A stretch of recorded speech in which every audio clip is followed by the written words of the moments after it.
coalition chamber was built for peace. Round walls of pale metal curved upward into a domed ceiling of soft light, designed by species who believed that soft light led to soft words.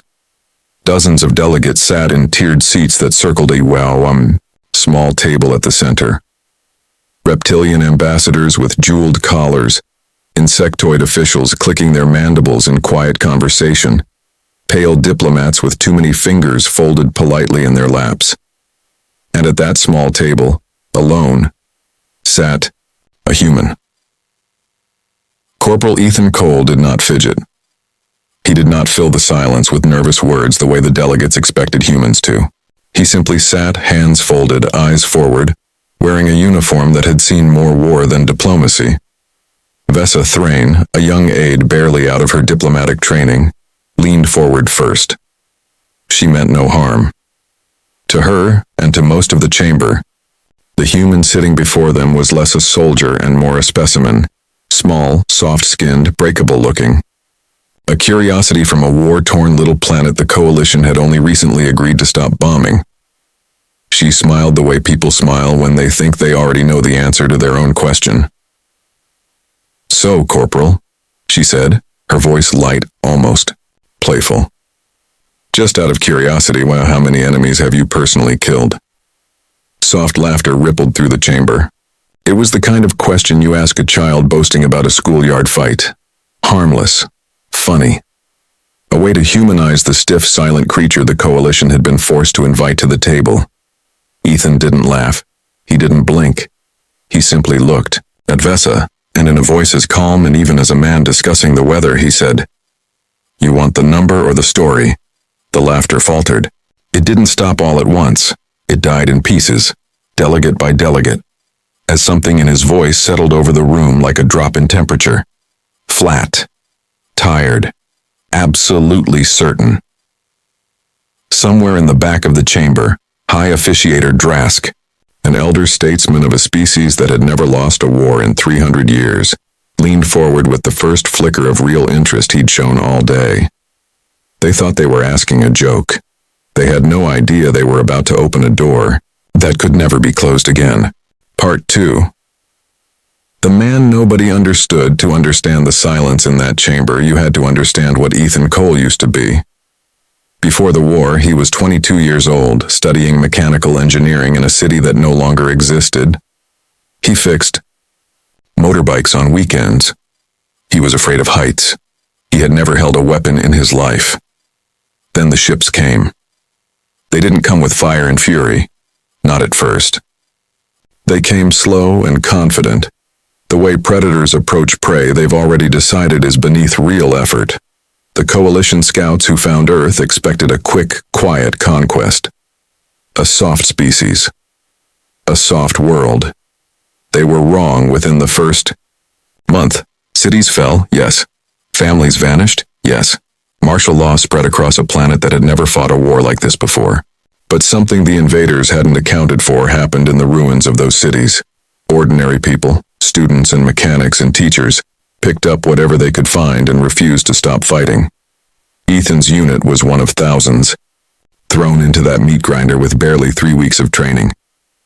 Back in the chamber, Vessa, still smiling, though it no longer reached her eyes, pressed on, trying to recover the lightness of the moment. "Come on," she said. "It can't be that many. You don't even look like you'd stand out among your own kind." Ethan tilted his head slightly, the way a man does when he hears something almost funny, in the worst possible way. "That's the problem," he said. "I'm not." High Officiator Drask scoffed audibly, the sound sharp and dismissive. He had spent his career studying species across a dozen systems, cataloging threats, calculating strength through size and technology and armor plating. Humans had none of that. Weak muscles, slow reflexes by Coalition standards, no natural weapons. He had read the reports of Earth's so-called reclamation war and dismissed most of it as propaganda, exaggeration, the kind of myth-making every young species tells about itself. "Then give us the number, Corporal," Drask said, his voice carrying easily across the chamber. "Prove to us there's a story behind that empty stare of yours." or admit there isn't one. The room went quiet again, waiting. The day the HFY. Boyd Didathan's first kill wasn't heroic. It happened in the ruins of a grocery store 3 blocks from his childhood home, 11 days after the invasion began. An enemy scout, young by their species standards, though Ethan didn't know that yet, cornered him between collapsed shelving and a wall of shattered glass. There was no slow-motion heroism, no clean shot, just desperate, ugly animal panic. A piece of rebar, a scream that didn't sound like his own voice, and then silence. He threw up afterward. He shook for an hour straight. His commanding officer, a grizzled veteran of nothing because there had never been a war like this before, on Earth, found him curled against a wall and said the only thing that made sense at the time. The first one never leaves you. The rest just get quieter. Back in the tribunal chamber, Ethan told them this, not as a boast, but as a confession. He watched the delegates' faces shift as they realized he wasn't building toward pride. He was building toward truth. My war didn't start with courage, he said. It started with fear, with not wanting to die in a grocery store at 22. The chamber for the first time wasn't laughing at all. Drask, though shaken, refused to yield. Pride and skepticism kept his spine straight. So give us the number, he demanded again, louder this time. Or is there no number at all? Is this all just performance, Corporal? Ethan reached into his jacket. The movement was slow, deliberate. Every delegate in the chamber tensed, half expecting a weapon. Instead, he placed a small, worn data chip on the table. Scratched, sun-faded, carried through years he didn't talk about. It's all here, he said quietly. Sealed by Earth Command. But numbers don't tell you what you're really asking. Where the numbers stopped mattering.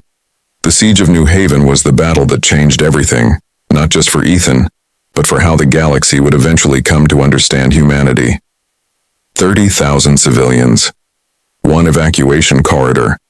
19 hours, Ethan's unit had been ordered to hold a narrow strip of highway overpass while transport ships lifted refugees out of a dying city.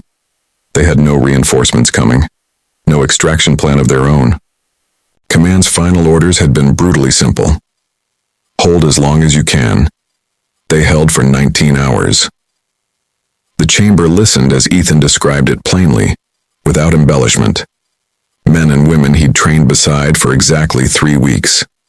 Dying, in the mud beside him one by one. And the strange, terrible clarity that settles into a person when retreat simply isn't an option anymore. The enemy had expected the corridor to break within the first hour. They hadn't accounted for what happens when a fragile, breakable species has nothing left to protect except the people behind them.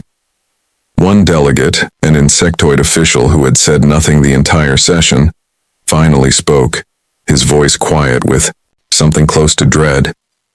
How many did you kill? He asked. In that battle alone. Ethan's answer came slower this time, almost apologetic. I stopped counting a few hours in, he said. Somewhere past 60, I think. Maybe more. Gasps rippled through the chamber. Not performative shock, but something rawer. The laughter that had opened this session was a distant memory now, buried, under 19 hours of a story none of them had been prepared to hear. Drask, shaken but unwilling to concede the floor, straightened in his seat. That is one battle, he said, his voice tighter than before. Give us the total, Corporal. The full number, now. 247. The chamber had gone utterly still. Ethan didn't reach for words this time. He reached for the data chip still resting on the table, turned it once between his fingers, and slid it into the reader built into the tribunal's central console. A hologram bloomed to life above them, cold, clinical, official. Combat records, deployment dates, campaign names most of the delegates had never heard before because Earth's war had barely registered as a footnote in coalition history until this very moment. And then, in sharp red light, bold enough to be read from every seat in the chamber, the final number appeared. Confirmed. 247, no one laughed now. Some delegates looked away entirely, unable to hold their eyes on the number or on the young man who had lived every one of those 247 moments and was still sitting calmly before them. Vesa, the one who had asked the question as a joke, who had wanted a funny, harmless answer to break the ice, stared at Ethan with something between horror and grief. Not fear of him. Grief for what his species had been forced to become, simply to survive. Ethan let the silence sit for a moment before he spoke again, and when he did, his voice carried no pride at all. "You asked how many I killed," he said. "You didn't ask how many I couldn't save. That number is worse. That number I still remember every single face." Drask's composure cracked at last, humiliated by the shift in the room, unwilling to be the elder statesman who had provoked this moment and lost control of it. He tried to twist the story into something smaller, something safer for his own pride.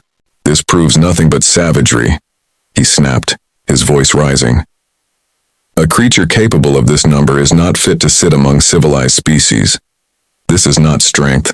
This is a monster wearing a soldier's uniform."